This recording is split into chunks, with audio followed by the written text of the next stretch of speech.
see my family, and I just crossed the Kansas border when I run my truck up in a snowdrift put there by a fast-moving northerner. And I hid there in the cab until my fuel began to run low, and then off in the distance I thought I saw a warm fire glow. From the window of that line shack, it's about a half-mile off the road, so I pulled my hat down and grabbed my guitar and set out across the snow. This old cowboy said, "Come on in, friend, looks like you shivered right down to your soul." And he handed me a jug of something warm, and I tipped it up with my elbow.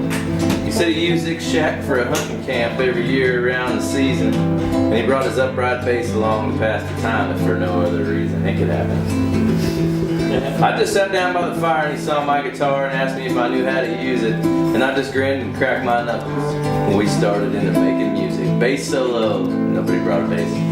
No.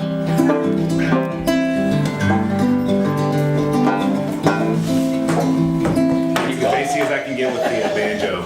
Well, he was thumping that bass and keeping good time, and we was passing that jug back and forth. Then I was almost thawed out when there come another lonesome knock at the door. This tall, skinny fella blew in. He couldn't have been no bigger around than a fence post, and his hands were blue and his breath was white and he had red there across his nose. Well, we gave him the jug and he sat down by the fire, and when he started to warm up, he told us about his troubles and his recent run of bad luck. Said he was headed home from a barn dance and he took a wrong turn in the shifting snow, and he just passed my truck in the ditch when his own slid off the road. And he noticed we'd been making music, and then he asked if he could join in. He opened up this case he'd been carrying and stuck a fiddle underneath his chin. And then he give it a tune and he give it a drag, and he made that horsehair whine, and he called out a song and stomped his foot, and we all fell right in time.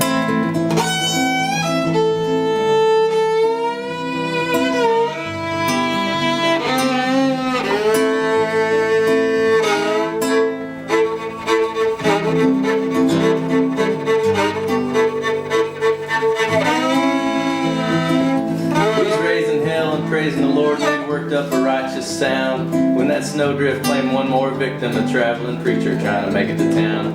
He said he followed the sound of music like it was angels calling him up higher, and then we ushered him in and we give him the jug and we sat him down by the fire. And when he told us his story, he made a request that we play one more gospel song, and then he reached way down inside some pocket of this big old coat that he had on. And he produced a banjo and let loose a few notes that made us all feel safe and warm. And then he took a deep breath and he let out a howl like a demon outside in that storm. Banjo!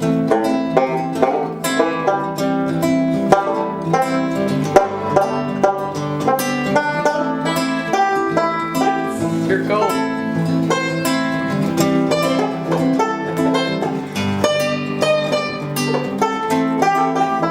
You really didn't do that. It's not bad.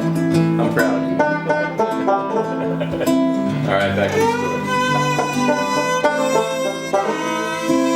I woke up hard and had to rub my eyes to make sense of all that I found. There was a cold campfire and an empty jug, but there wasn't nobody else around. I got down, I got my feet and shoveled down to my truck, and I shivered when I turned around, because there was only one set of tracks going up to that cabin and only one coming down.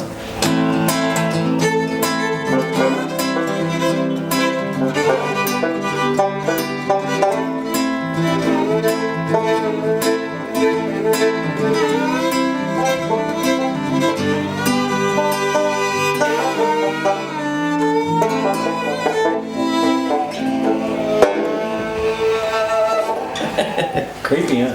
Beau on the wind instruments. On the wind. Wow. Super. The wind flute. Wow, that was spooky and about cold. I liked it.